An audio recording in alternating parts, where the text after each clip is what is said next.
Baik, terima kasih. Perkenalkan, nama saya Yosefane Boas dengan NPM 33200006. Baik, di sini saya akan menjelaskan tentang proses membuka dan menutupnya stomata.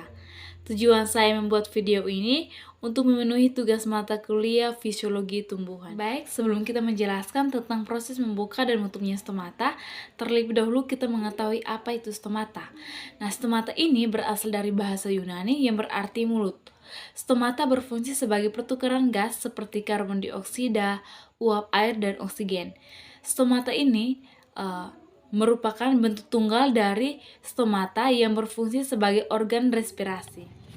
Stomata diapiti oleh pasangan sel penjaga yang mirip dengan dua sisi yang melengkung. Dua sel penjaga tersebut terdiri dari beberapa bagian, yaitu yang pertama dinding sel, yang kedua vakuola, yang ketiga nukleus, dan yang keempat kloroplas. Sel-sel penjaga ini berfungsi untuk mempengaruhi stomata untuk membuka dan menutup. Membuka dan menutupnya stomata ini dipengaruhi oleh cahaya matahari, dipengaruhi oleh turgor, dan yang terakhir dipengaruhi oleh kehilangannya karbon dioksida. Baik, yang berikut proses membuka dan menutup stomata dipengaruhi oleh potasium dan faktor internal berupa hormon tumbuhan bernama asam absitat. Adanya faktor cahaya dari lingkungan ini akan menyebabkan ion potasium bergerak menuju sel penjaga pada sekitar epidermis sel. Ion potasium akan masuk dengan cara aktif transport melalui jalur khusus pada permukaan sel penjaga. Proses aktif transport ini memerlukan energi atau ATP. Peningkatan ion potasium pada sel penjaga menyebabkan perubahan pati menjadi malat dalam sitoplasma sel penjaga.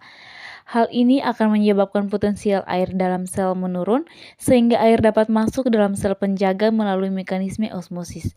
Air yang masuk ke dalam sel penjaga akan mempengaruhi bentuk sel, sehingga stomata akan membuka. Pada sore hari hingga malam hari, ketika sinar matahari mulai meredup, ion potasium akan keluar dari sel penjaga, sehingga malat yang ada di sitoplasma kembali menjadi pasif. Hal ini mengakibatkan potensial air di dalam sel menjadi naik, dan air akan meninggalkan sel penjaga sehingga bentuk sel kembali seperti semula dan sitoplasma akan tertutup.